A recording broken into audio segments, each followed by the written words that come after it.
사울의 죽음 이후에 다윗은 오랜 광야 생활과 블레셋 망명 생활을 끝내고 드디어 유다 땅으로 돌아왔습니다. 하나님의 뜻을 따라서 유다 땅 중에서도 헤브론이라는 곳으로 돌아왔습니다. 1절부터 3절입니다. 그 후에 다윗이 여호와께 여쭈어 아뢰되 내가 유다 한 성읍으로 올라가리이까? 여호와께서 이르시되 올라가라. 다윗이 아뢰되 어디로 가리이까? 이르시되 헤브론으로 갈지니라. 다윗이 그의 두 아내 이스라엘 여인 아히노암과 갈멜 사람 나발의 아내였던 아비가일을 데리고 그리로 올라갈 때 또 자기와 함께한 추종자들과 그들의 가족들을 다윗이 다 데리고 올라가서 헤브론 각 성읍에 살게 하니라. 그런데 다윗이 헤브론으로 돌아왔을 때 그가 돌아오자마자 유다 사람들이 그 다윗을 찾아왔습니다. 4절 상반절입니다. 유다 사람들이 와서 거기서 다윗에게 기름을 부어 유다 족속의 왕으로 삼았더라. 다윗은 15년 전에 이미 사무엘로부터 이스라엘의 왕으로 기름 부음 받은 적이 있습니다. 기름은 사무엘이 부었지만 사무엘은 하나님을 대신하여 기름을 부은 것이었습니다. 다윗은 그때 하나님으로부터 이스라엘 왕으로 세움을 받은 것입니다. 하지만 다윗은 바로 왕이 된 것이 아니었습니다. 그는 그 이후에 자신을 질투하는 사울의 추격을 피해서 도망쳐야 했고 광야에서 이방 땅에서 15년의 세월을 도망자로 살아야만 했습니다. 하지만 15년의 세월은 결코 헛된 시간은 아니었습니다. 다윗은 그 고난의 시간을 통해서 정말 하나님이 어떠한 분이신지 알게 되었고 그리고 하나님께서 말씀하시면 순종할 수 있는 순종의 사람이 되었습니다. 사울이 죽은 이후에 헤브론으로 돌아온 다윗은 이제 유다 사람들로부터 기름 부음을 받고 있습니다. 여기서 유다 사람들은 유다 족속을 대표하는 장로들이나 제사장들을 의미합니다. 그런데 하나님의 그 예언자가 아니라 백성의 대표들이 어떤 사람에게 기름을 붓는 행위는 그들이 기름 부음 받은 사람에게 충성을 맹세하는 의식이었습니다. 유다 사람들은 다윗에게 기름을 부어서 그들 족속의 왕으로 그렇게 추대하고 싶었던 것입니다.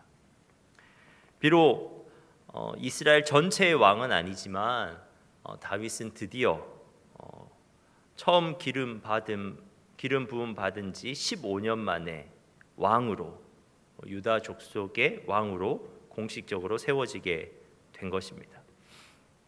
그런데 다윗이 이 유다 왕으로 즉위했다는 사실을 기록하고 있는 9절, 4절은 이러한 문장으로 이어집니다. 4절입니다. 유다 사람들이 와서 거기서 다윗에게 기름을 부어 유다 족속의 왕으로 삼았더라. 어떤 사람이 다윗에게 말하여 이르되 사울을 장사한 사람은 길르앗 야베스 사람들이니이다 하매.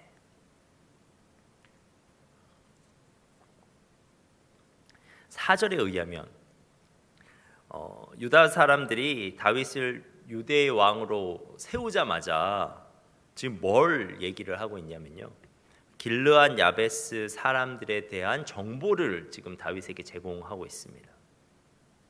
유다 사람들은 길르앗 야베스 사람들이 죽은 사울의 시체를 가져와서 장사하였다는 사실을 다윗에게 알렸습니다. 그렇다면 왜 유다 사람들은 그렇게 급하게 다윗이 즉위하자마자 다른 할 말도 많았을 텐데 그 사실을 다윗에게 알렸을까요? 아마 그들은 아직도 목숨을 감수하면서까지 사울에게 충성을 맹세하고 있는 자들이 이스라엘 가운데 있다는 것을 다윗에게 경고하려고 했던 것이고, 그리고 그러한 보고에 대해서 다윗이 어떻게 반응하는지도 한번 확인해 보고 싶었던 것입니다. 그들은 다윗이 사울에 대해서 악감정을 가지고 있으므로 당연히 길르앗 야베스 사람들에 대해서도 경노할 것이라고 예상했을 것입니다. 그러나 그 예상은 빗나갑니다. 다윗은 당연히 경노한 것이 아니라 오히려 그 사실을 당연한 것으로 받아들입니다. 그리고 다윗은 한 걸음 더 나아가 그들에게 전령을 보내는데 그 전령을 통해서 하나님의 그 축복의 간구의 메시지까지 그들에게 전달합니다. 5절입니다. 다윗이 길르앗 야베스 사람들에게 전령들을 보내 그들에게 이르되 너희가 너희 주 사울에게 이처럼 은혜를 베풀어 그를 장사하였으니 여호와께 복을 받을지어다. 다윗은 길르앗 야베스 사람들이 사울을 장사한 것을 그들이 사울에게 은혜를 베풀었다고 이렇게 표현하고 있는데요. 그런데 사실 우리가 그 사무엘상을 읽어보면 이 길르앗 야베스 사람들과 그 사울 사이에는 역사가 있습니다. 지금 길르앗 야베스 사람들이 사울에게 은혜를 베풀기 전에 오히려 그들이 사울로부터 엄청난 은혜를 받은 적이 있었습니다. 사울이 사실은 그들에게 은혜를 베풀었던 적이 있었던 거죠. 그들이 사울에게 은혜를 베푼 것은 정확히 말해서 사울에게 은혜를 갚은 것입니다. 그리고 그 은혜 갚은 것에 대해서 지금 다윗이 높게 평가하고 있는 것입니다. 사무엘상 11장을 보면 사울이 왕으로 선출된 직후에 암몬 사람들이 이 길르앗 야베스 지역을 쳐들어온 적이 있었습니다. 사무엘상 11장 1절과 2절입니다. 암몬 사람 나하스가 올라와서 길르앗 야베스에 맞서 진침해 야베스 모든 사람들이 나하스에게 이르되 우리와 언약하자 그리하면 우리가 너를 섬기리라 하니 암몬 사람 나하스가 그들에게 이르되 내가 너희 오른 눈을 다 빼야 너희와 언약하리라. 내가 온 이스라엘을 이같이 모욕하리라. 지금 그 암몬 사람들이 쳐들어왔는데 너무 두려우니까 길르앗 야베스 사람들이 섬기겠다. 우리와 그 언약하자 했는데 그 언약도 안 받아들여지는 겁니다. 그 언약하려면 너희 오른쪽 눈을 다 빼야지 내가 언약을 해주겠다. 그러니까 지금 이 길르앗 족속 사람들이 그 암몬 족속에 의해서 완전히 멸망당할 수 있는 위기 상황에서 그 당시 길르앗 야베스 사람들은 이스라엘 온 지역에 전령을 보내서 구원 요청을 했습니다. 사울도 그 전령을 받았고 그 전령을 통해서 이 소식을 듣게 되었고, 그런데 그 당시 사울은 이스라엘 왕으로 선출되긴 했었지만 아직 왕위에는 공식적으로 즉위하지 못한 상태였습니다. 그러므로 사울은 전체 이스라엘에 대한 통치권도 없었고 또 그 휘하에 정교균도 가지고 있지 않는 상태였습니다. 그런데 놀랍게도 사울이 그 소식을 듣고는 하나님의 영으로 충만해져 버립니다. 그래서 사실 사울은 굉장히 겁쟁이였어요. 그를 왕으로 즉위할 때 그것이 너무 부끄러워서 숨었던 사람인데 이 소식을 들은 사울이 성령 충만해져서 순간적으로 엄청난 용기를 발휘하게 됩니다. 그래서 그 자리에서 일어나서 이스라엘 민병대를 소집하는 포고령을 전체 이스라엘에 내리게 되는데 백성들이 그 령을 듣고 반응해요. 그래서 소집 명령에 응하여서 백성들이 군대로 모여들기 시작했고 이스라엘 11지파에서 나온 백성이 그 당시 11만 명, 그리고 유다 족속에서 나온 사람이 3만 명이었습니다. 그래서 사울이 그렇게 모인 군대를 이끌고 가서 길르앗 야베스를 포위하고 있었던 암몬의 군대를 무찔렀고 이 길르앗 야베스 사람들을 구해줬던 것입니다. 그러니까 이 길르앗 야베스 사람들은 그 사울의 은혜를 어떻게 잊을 수가 있겠습니까? 그들은 그 은혜를 계속해서 마음속에 간직하고 살았을 것입니다. 그런데 야베스 사람들이 이제는 또 소식을 들은 겁니다. 어떤 소식을 들었냐면 사울이 블레셋 군대에 의해서 비참하게 죽었다는 소식을 들은 것입니다. 블레셋 사람들이 전장에서 사울을 발견하고 어떻게 했냐면 사울의 머리를 베고 그의 시체를 블레셋 땅으로 가지고 갔어요. 그리고 벳산 성벽이라는 곳에 못을 박아서 매달아 놨습니다. 사울뿐만 아니라 그의 아들들 시체들도 다 그렇게 했습니다. 그런데 그 소식을 야베스 사람들이 들으니까 도무지 가만히 있을 수가 없었던 거예요. 그래서 그들이 이제 그 시체를 찾으러 갑니다. 사무엘상 31장 11절부터 13절입니다. 길르앗 야베스 주민들이 블레셋 사람들이 사울에게 행한 일을 듣고 모든 장사들이 일어나 밤새도록 달려가서 사울의 시체와 그의 아들들의 시체를 벳산 성벽에서 내려가지고 야베스에 돌아와서 거기서 불사르고 그의 뼈를 가져다가 야베스 에셀 나무 아래에 장사하고 7일 동안 금식하였더라. 야베스의 모든 남자들이 싸울 수 있는 모든 남자들이 목숨을 걸고 블레셋 땅으로 밤새 달려가서 사울과 그의 아들들의 시체를 그 성벽에서 내려서 가지고 온 거예요. 그리고 그 시체를 화장하여 장사하고 7일 동안 금식했습니다. 그들은 사울이 죽어버렸지만 그렇게라도 사울이 그들에게 베푼 은혜를 정말 갚아 보고 싶었던 것입니다. 여러분, 이것은 은혜의 순환입니다. 사울도 정말 그의 목숨을 걸고 그의 정치적 생명과 육체적 생명을 다 걸고 군대를 모아서 길르앗 야베스 사람들을 구원함으로써 은혜를 베풀었고, 길르앗 야베스 사람들도 그들의 목숨을 걸고 사울의 시체를 찾아와서 장사함으로써 은혜를 갚았습니다. 이게 사울과 길르앗 사람들과의 관계에서만 본다면 이 이야기는 정말 아름다운 이야기인 것이죠.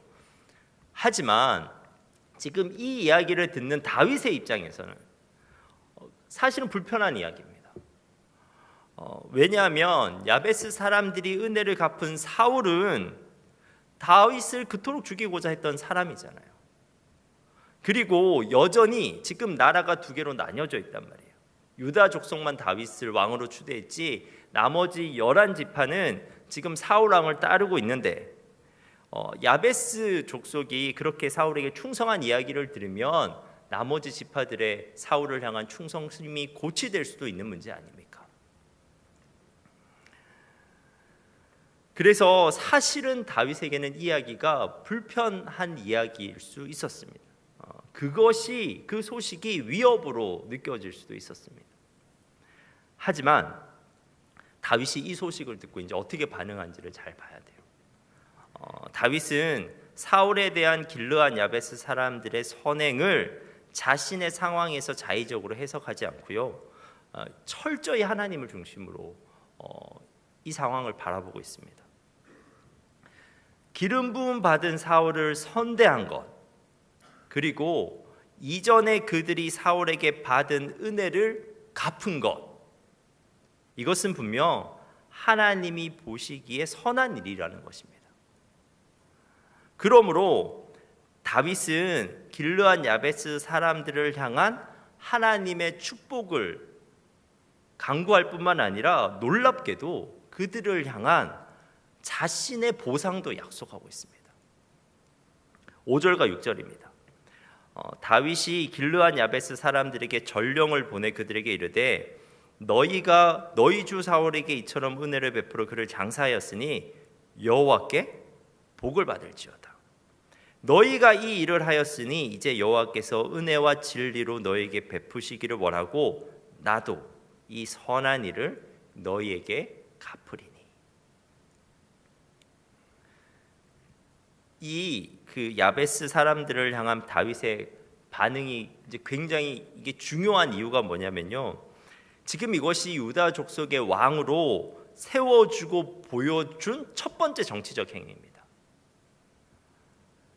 이 행위에는 이제 다윗이 추구하는 통치의 방향성이 드러나 있는 거예요. 그 통치의 방향성이 무엇이냐? 그는 왕이지만 철저히 하나님의 대리자로서 내가 통치하겠다. 그는 하나님께서 기뻐하시는 일이라면 기뻐하겠다는 겁니다. 하나님께서 복 내리실 만한 일이라면 그도 기꺼이 보상하겠다는 겁니다. 그는 철저하게 하나님의 의에 세워진 왕으로서 하나님의 통치를 그의 나라 가운데 한번 이루어 보겠다는 것입니다. 다윗은 길르앗 야베스 사람들을 향한 반응을 통해 그의 통치 이념을 분명하게 드러냈습니다. 하나님의 다스림을 받아 그의 땅을 다스리는 왕이 되고자 하는 것, 하나님의 다스림을 받아서 그의 땅을 다스리고자 하는 왕이 되고자 하는 것. 근데 사랑하는 여러분, 이 통치 이념, 이것은 다윗 왕이 가졌던 거지만 사실은 하나님의 백성인 우리는 이 통치 이념을 우리의 삶의 이념으로 가져야 합니다. 우리는 하나님의 백성이고, 그리고 하나님께서 우리를 우리의 삶 가운데 세우신 청지기이기 때문입니다. 우리도 다스림을 받아 다스려야 하는 것이죠. 하나님의 다스림을 받아 우리의 삶의 영역을 다스리면서 살아가야 됩니다.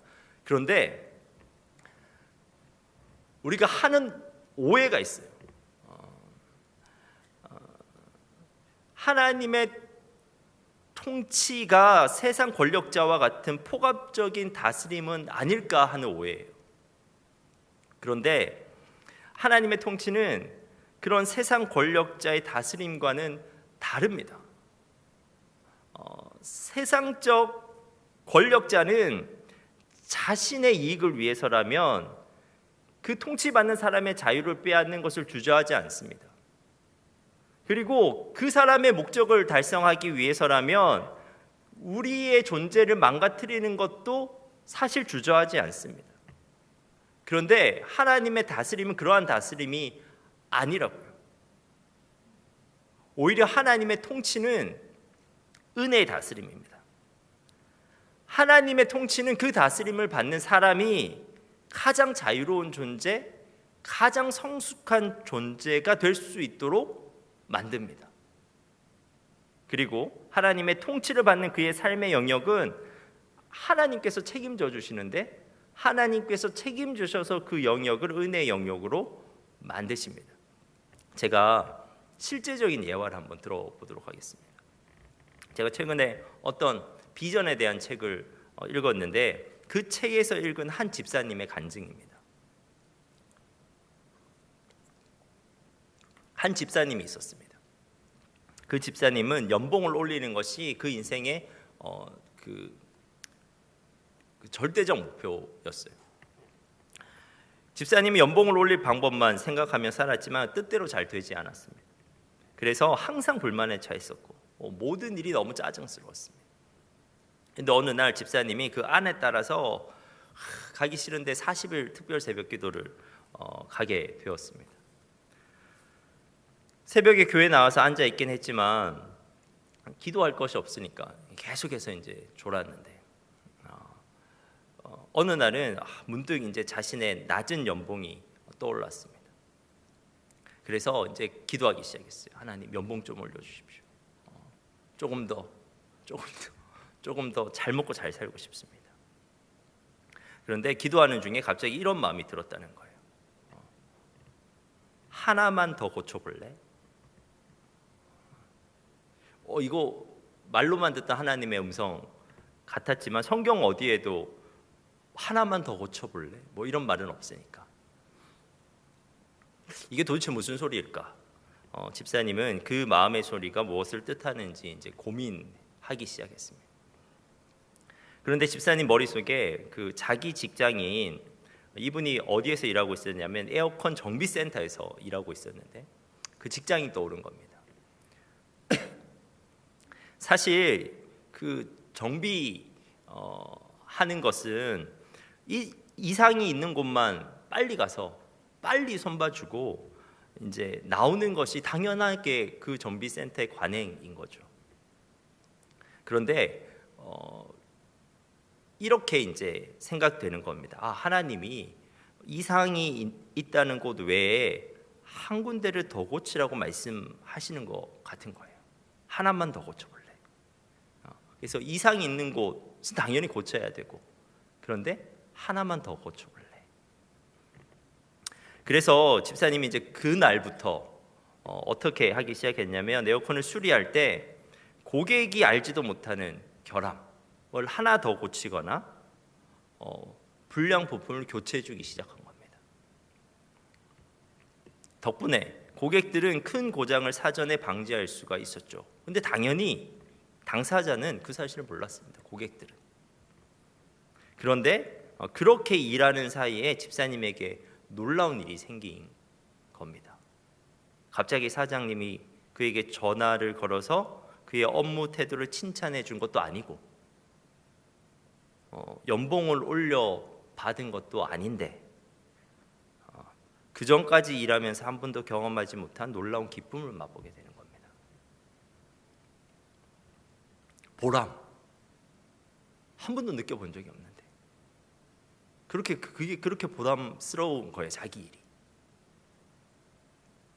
그 누구도 알지 못하는 내밀한 기쁨이 그의 삶 가운데 가득하게 된 겁니다. 현실은 하나도 변한 것이 없는데, 연봉도 안 올라갔는데, 하나님이 기뻐하실 만한 일을 하면서 살아가는 그에게 그의 현실이 전혀 다른 현실이 되어버린 거죠. 여러분, 다윗이 왕이 되자마자 하나님의 다스림을 받는 왕으로서의 통치 이념을 분명히 했습니다. 그런데 그는 그러한 다스림 아래서 분명히 성숙한 왕이 되어갔어요. 포용적인 왕이 되어갔고, 정의로운 왕이 되어갔고, 그리고 정말 용감한 왕으로, 담대한 왕으로 성장할 수 있었습니다. 그리고 하나님의 다스림을 받는 그의 나라를 하나님 책임져 주셔요. 유다 족속의 나라를 책임져 주셨다고요. 그래서 사무엘하 5장 10절에는 이렇게 되어 있어요. 만군의 하나님 여호와께서 함께 계시니 다윗이 점점 강성하여 가니라. 하나님의 통치를 받고자 하니 하나님께서 다스려 주셨는데 그 나라를 하나님께서 책임져 주셨습니다.